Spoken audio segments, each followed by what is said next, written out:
The hearing room was built to make people feel small. High ceilings, cold lighting, microphones that amplified some voices and buried others. But none of that seemed to matter when Jasmine Crockett took her seat. The nameplate in front of her was standard. So was the setup. But the moment the hearing began, the temperature changed.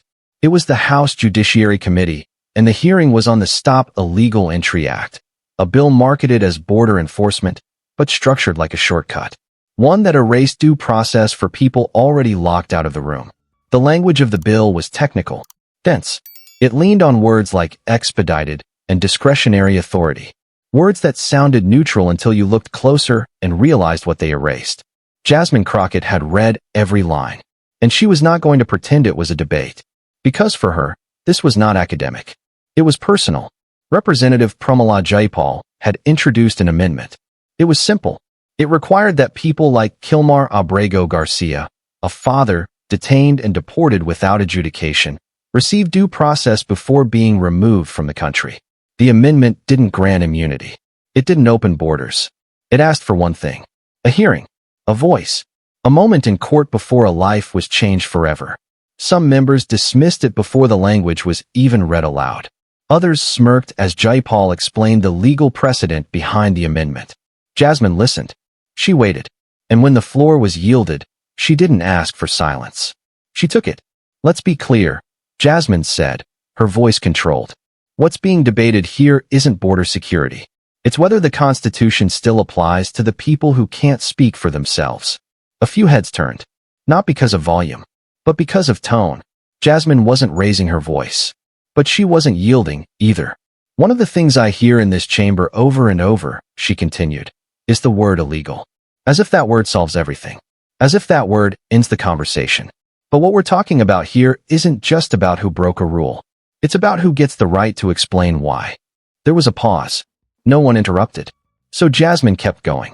I've looked at the text of this bill, and I've listened to the way it's being described. And what I hear is fear. Not logic. Not law. Just fear, dressed up in legalese. Some members glanced at each other. Others pretended to look at their notes. Jasmine didn't stop. I'm a black woman from Texas. I know what happens when fear gets baked into law. I know what it looks like when due process becomes optional. I know what it feels like when the burden of proof isn't shared. It's carried by the one with the least power in the room. Across the dais, a member leaned into his microphone. Representative, we're not here to debate your feelings. Jasmine turned her head and smiled. Good, she said, because I didn't bring feelings. I brought facts. That was the moment the room shifted. Because her voice hadn't changed, but her stance had. She wasn't defending the amendment anymore. She was defending the floor itself. There is nothing radical, she said, about requiring that this country abide by the rules it claims to represent. Nothing radical about saying a person has the right to be heard before being erased. A low murmur spread from the gallery. The chair banged the gavel once. Let the representative finish. Jasmine nodded. She looked down at her notes, then back up. This amendment doesn't weaken this bill. It anchors it. It brings it back in line with what we swore to protect when we took this oath. Another member scoffed audibly. The oath, he said, is to protect this country. Jasmine turned toward him, slowly. I took an oath to the Constitution, she said. And last I checked, the Constitution doesn't vanish when someone steps across a border. Not if we still believe in equal protection under the law. The room went quiet. And stayed that way. Because what Jasmine had just said couldn't be spun. It couldn't be framed as partisan. It was too plain, too direct, too rooted. The chair called for a 5-minute recess. The amendment would be voted on after the break. But the vote wasn't what people were talking about in the hallway. They were talking about Jasmine, and the way she had turned a dismissed amendment into a mirror. Not just for the committee, but for the country. The 5-minute recess stretched into 15. Some members disappeared behind closed doors. Others lingered in the hall, pretending to check their phones, but really just avoiding eye contact. Inside the chamber, Jasmine Crockett sat alone at the end of the committee bench, her hands folded in front of her. She wasn't rehearsing. She wasn't revising her notes. She was remembering. Because Jasmine hadn't come to politics by accident.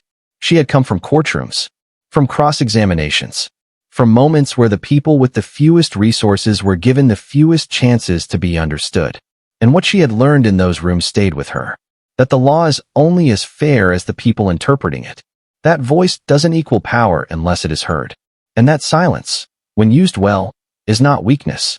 It's a weapon. When the chair called the hearing back into session, the room looked the same. But it wasn't. The tension wasn't louder. It was tighter, because something had cracked. And that crack was spreading. The amendment from Representative Jaipal came up for vote.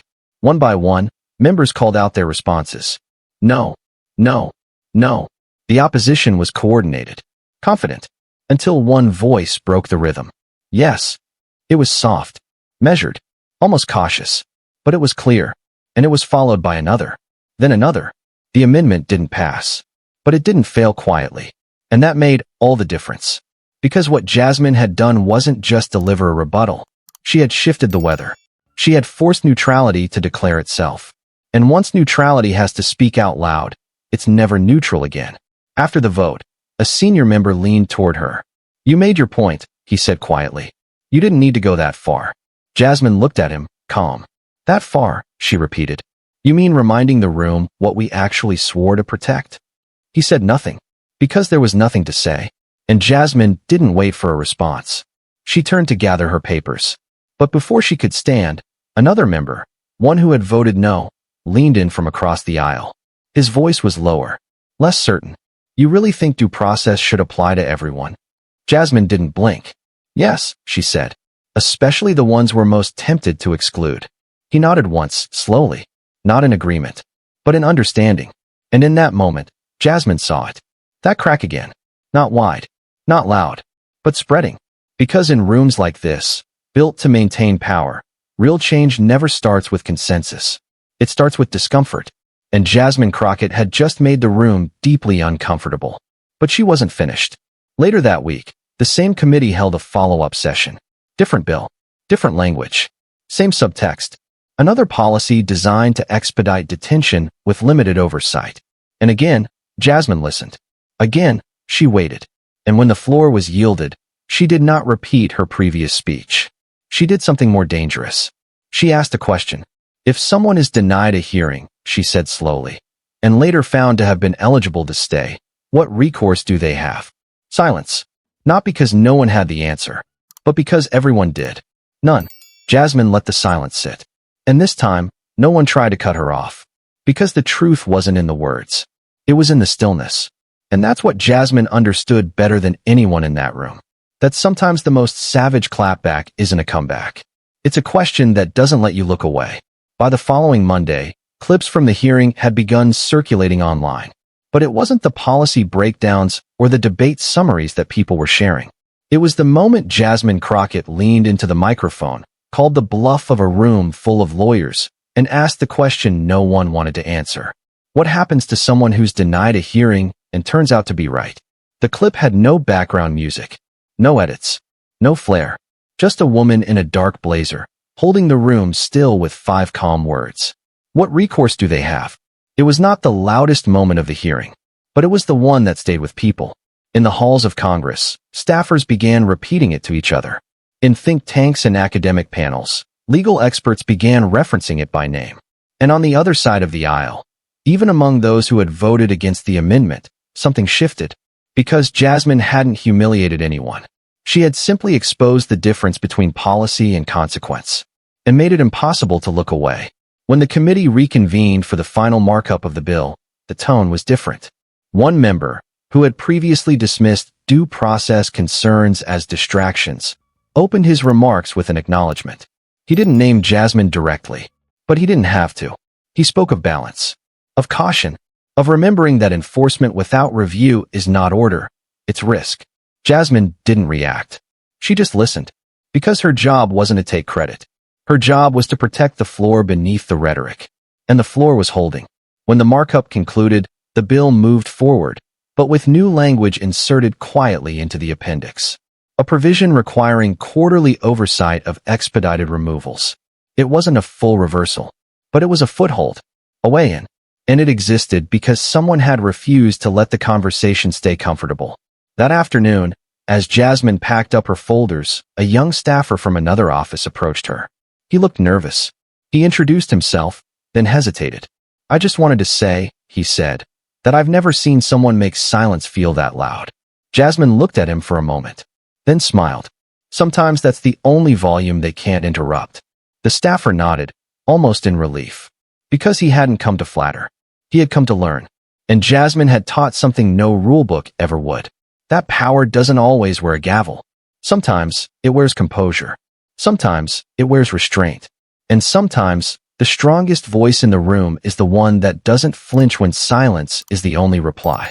Later that year, when the Judiciary Committee reviewed its internal protocols for bill markup, new language was added about clarity of legal impact. It wasn't called the Crockett Clause, but staffers knew where it had come from. They knew who had forced the conversation to become about people instead of position. And they knew that what Jasmine had done wasn't just deliver a savage clapback. She had changed the gravitational pull of the room. Without shouting, without threat, just presence. And the unwavering belief that if the Constitution means anything, then it has to mean something for everyone, not just the ones already seated at the table.